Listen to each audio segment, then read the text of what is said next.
What is up, weather enthusiasts? I'm your host, Pat's Path Predictor. Let's get right into the weather. All right, so here's the situation we have for you, ladies and gentlemen. Tropical Storm Bret is currently strengthening. It looks a lot better on satellite. As you can see right there, there's been a consistent convective burst of thunderstorms going on near the center of circulation. We now have a secondary burst of storms going on over here. Looks a lot better than it did this morning, so definitely something to keep an eye on as it is starting to enter better conditions for strengthening.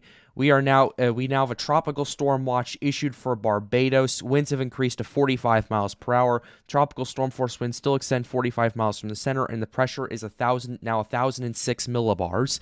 So here's the forecast cone we have right here. Still, according to the National Hurricane Center, expected to approach the Lesser Antilles at a 65-mile-per-hour tropical storm. However, I have seen models of potential hurricane strength with this, and all I can say to you guys is tonight will make or break if that will happen or not, because what's going on is it's entering warmer waters around 28, 29 degrees Celsius. Once it gets past 50 degrees west, the OHC at 50 degrees west gets a lot better. Right now it's around 50 or so OHC. It jumps up to 75 to 100 and even more than that in some of these areas right there. So if it can take full advantage of that, it can definitely start strengthening.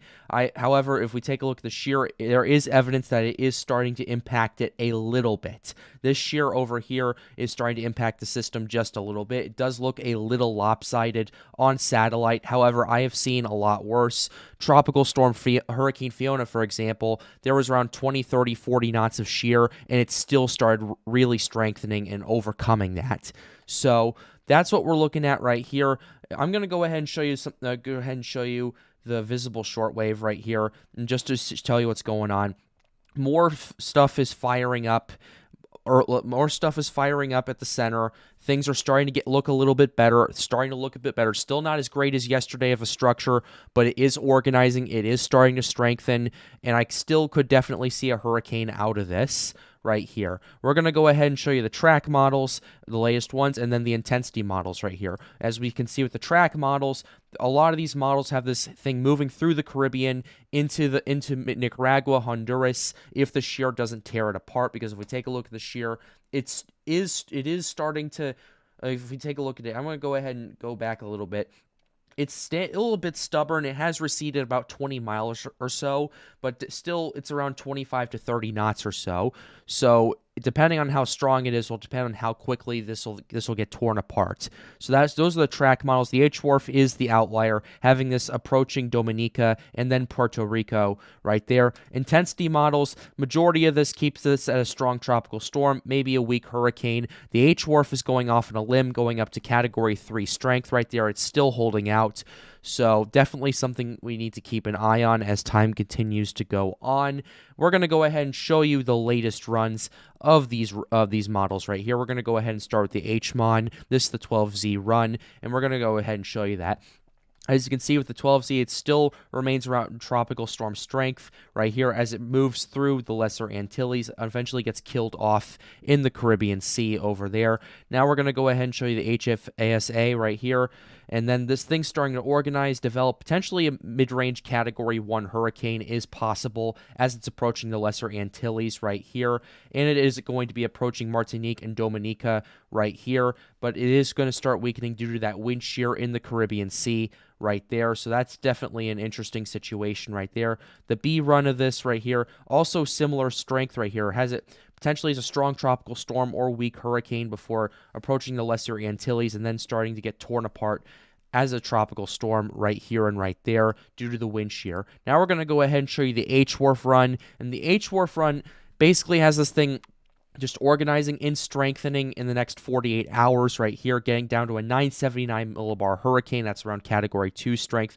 Based off of that and based off the winds are over 100 knots at 850 millibars, which is basically aircraft flight of reconnaissance height and everything like that. And it's also 5,000 feet up.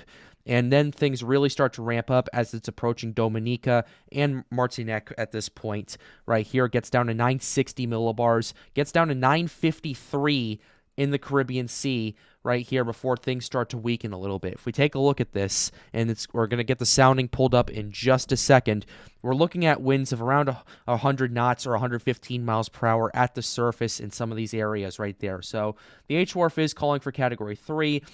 Gets down to 951 millibars as it's approaching Puerto Rico right here. So that is definitely something very interesting right there and something to pay attention to right there. However, the H-Wharf is a bit of an outlier. It is quite aggressive compared to the other runs, but if this thing can get its act together, I see a scenario like that. But at this time, once again, I think Category 1 strength is plausible. I think the highest to go is around 85 miles per hour unless this thing really explodes in intensity and really gets its act together tonight. Like I said, it's going to make or break the system. But for now, if you're in the Lesser Antilles, if you're in Barbados, there's a tropical storm watch that has been issued. So start preparing, be prepared. Take this very seriously. There's still going to be a huge flooding threat, so please keep that in mind, even if the winds aren't that strong. But with that being said, we're wrapping up this video right here. Hope you enjoyed it. Be sure to leave a like, subscribe to the channel if you are new. It helps us out, helps us make more videos like these. The goal of this channel is to get more people engaged with weather. But with that being said, have a wonderful day, guys. Stay safe.